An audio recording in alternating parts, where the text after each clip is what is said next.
knowledge, I have... So hearsay po ito. Hearsay. Yes, Ah, Mr. Chair. Kailan at hindi pa uso yung pogo nung panahon yun? Hindi pa nga natin alam yun eh. Hindi natin narinig. At kailan at anong taon ito nangyari, Colonel Espinido?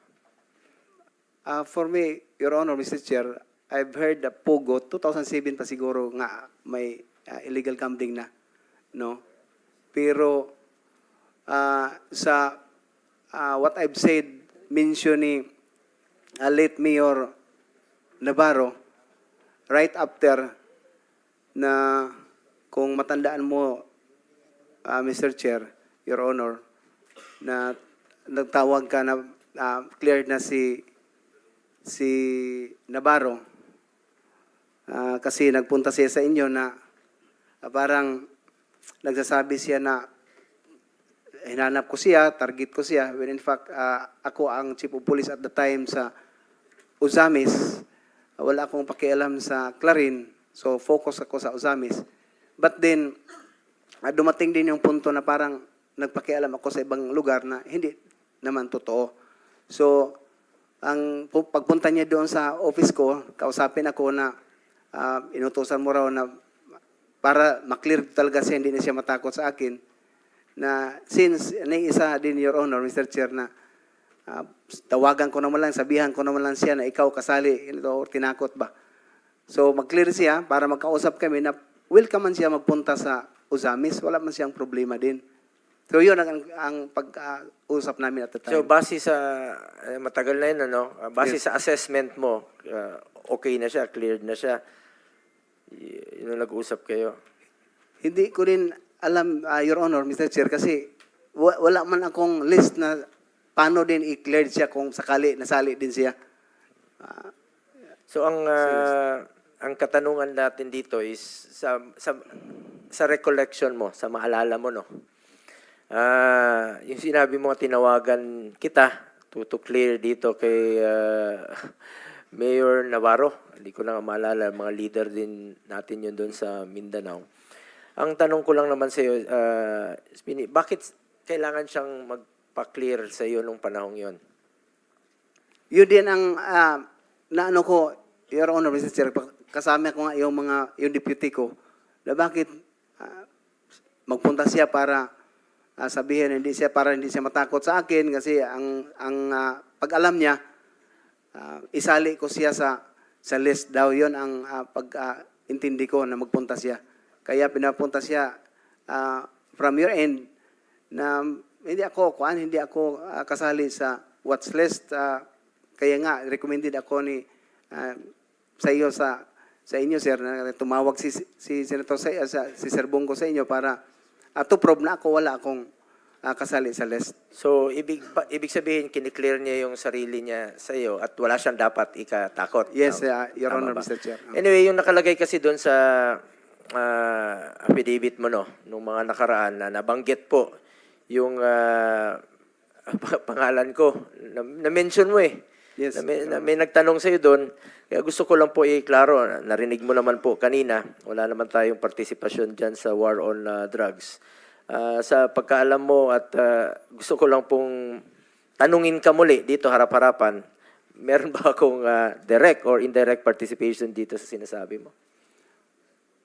Nung magsalita ako sa Quad Committee, Your Honor, Mr. Chair, sinabi ko na yon na personal knowledge wala ako. Yun lang ang statement doon sa affidavit na ganun lang ang narinig ko. But personal knowledge to you kung ano ang sitwasyon na ikaw about for that matter sa Squadcom na pinag-usapan, wala akong personal knowledge sa inyo, Mr. Chair, Your Honor. Yun lang, gusto ko lang maklaro. So, purely hearsay yung sinasabi mo. Sa narinig mo lang. Yes, Mr. Chair, Your Honor. Yun lang po. Gusto ko lang iklaro. Kasi medyo iba yung narinig natin doon. Nabanggit mo na ngayon na wala kang personal knowledge. Yes or no? Yes, Mr. Chair, Your Honor. Stated sa affidavit ko dun at yung natandaan ko na true kay late Mayor Navarro. Pero sa inyo, as I've said, personal knowledge, Your Honor, wala. Okay. Salamat. Sa IAS, no, sa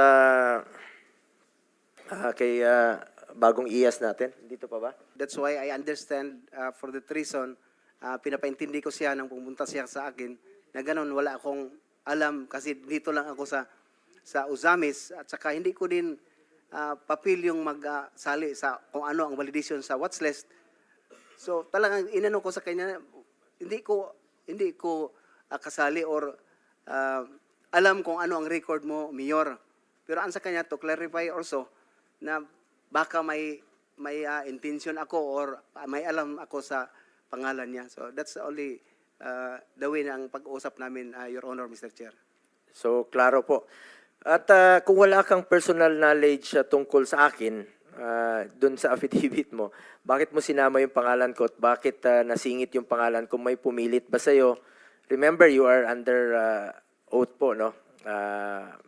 May nagpapirma ba sa inyo na isama yung pangalan ko since wala ka namang personal knowledge sa akin? That's why ang personal knowledge, Your Honor, yung tanungin ako, nagsabi ako na wala akong personal knowledge sa inyo about for that matter, no, na masabi natin na napag-usapan. True lang kay Mayor, late Mayor Navarro. May nagsabi sa iyo na isingit yung pangalan ko kung since wala ka namang personal knowledge. Bakit nasingit? Wala naman siguro. Sigurado Mr. Chair, ka? You're Your under Honor, oath.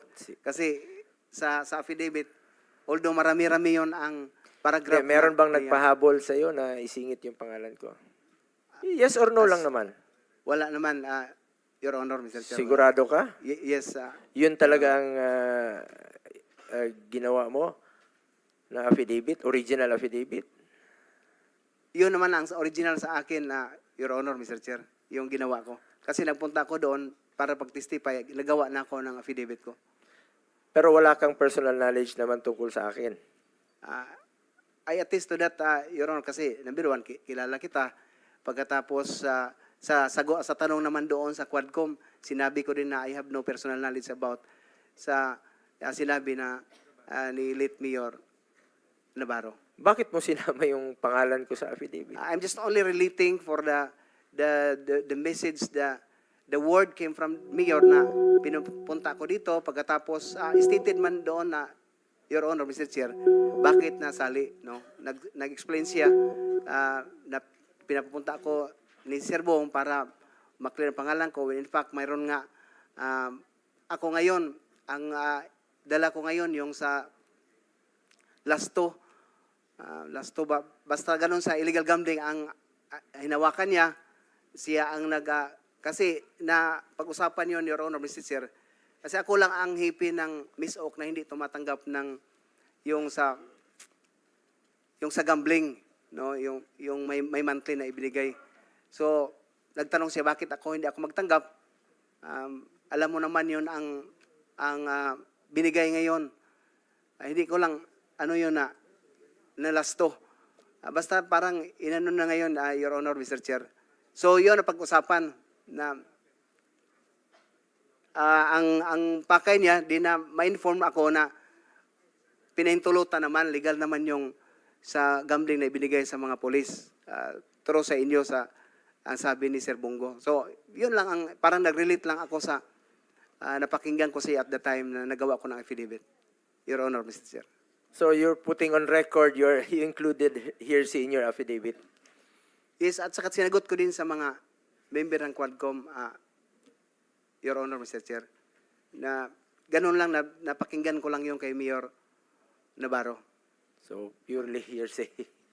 Para nga makasunod din po kami, anong affidavit po yan? Anong date? Anong Meron silang niya? affidavit na initial. Wala ka ring hawak na Wala affidavit? akong, Okay. Can you ano yung affidavit mo? Anong date? Yung pinag-uusapan ninyo ni Senator Bongo? Ano? Wala ka ring kopya ang dala ngayon, sir? Nasubmit Wala? ko. Sige, okay. Nasubmit. Just inform us Yes. sa next hearing. Yes. Sige. Yeah, Mr. Chair, with the permission of Senator Bongo, just a quick interdict. Senator Bongo, just short lang, short. Kung, Colonel Espinedo, if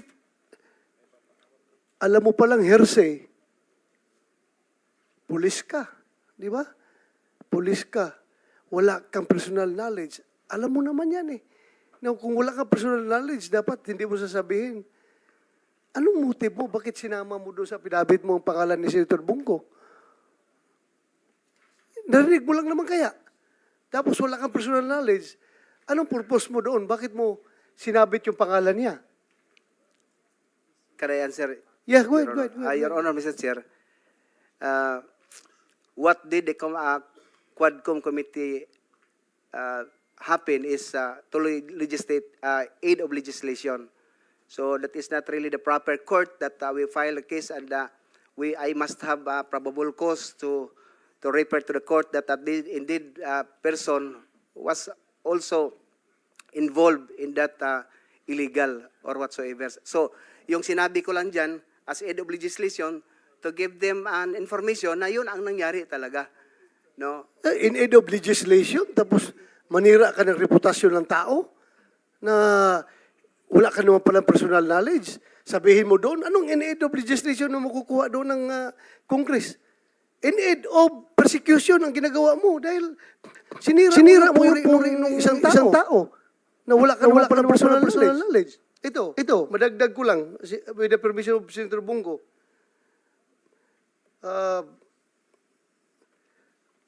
2:34 ng oras doon sa Quadcom hearing, sinabi mo, a third hearing, Senator De La Rosa and Senator Bongo called him to clear David Navarro of Clarin, Misamis Occidental, who was then included in the drug list.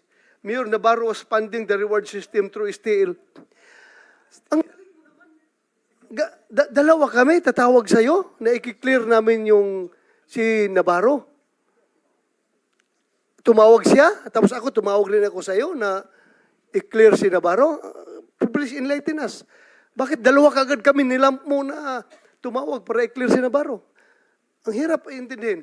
Bakit nagkasabay pa kami tumawag? Hindi na magsabay, Sir, Your Honor, Mr. Chair. Sa totoo lang, tumawag ka sa akin. No, una si Sir Bong, nagsabi na wag mo nang galawin si Mayor Navarro kasi wala na siya, cleared na siya. Pagkatapos, nagsasabi naman akong totoo, Your Honor, Mr. Chair. At saka pangalawa, ikaw hindi na. ko sinasabi na nagsinungaling ka. Hindi ko, ang motive lang tinatanong ko. Hindi ko sinasabi na nagsinungaling ka. I may not remember that instance na tumawag ako sa'yo. Kung ikaw, vividly remembered mo, ako, hindi ko ma-remember. Pero nagtataka lang ako kasi kung cleared si Navarro, sinabi ni Bongo, sinabi ko, hindi ko talaga but anyway, I will tanungin lang kita sa next hearing pag andyan na si Kerwin Espinosa at si Ronnie Dayan. Thank you, Senator Bongo, for allowing me to interject. Salamat, Senator Bato. Senator Go, are you about to wind up? You have sir, 1 minute to go. Okay lang? Perjurious kasi yung sinabi niya sa affidavit. You are claiming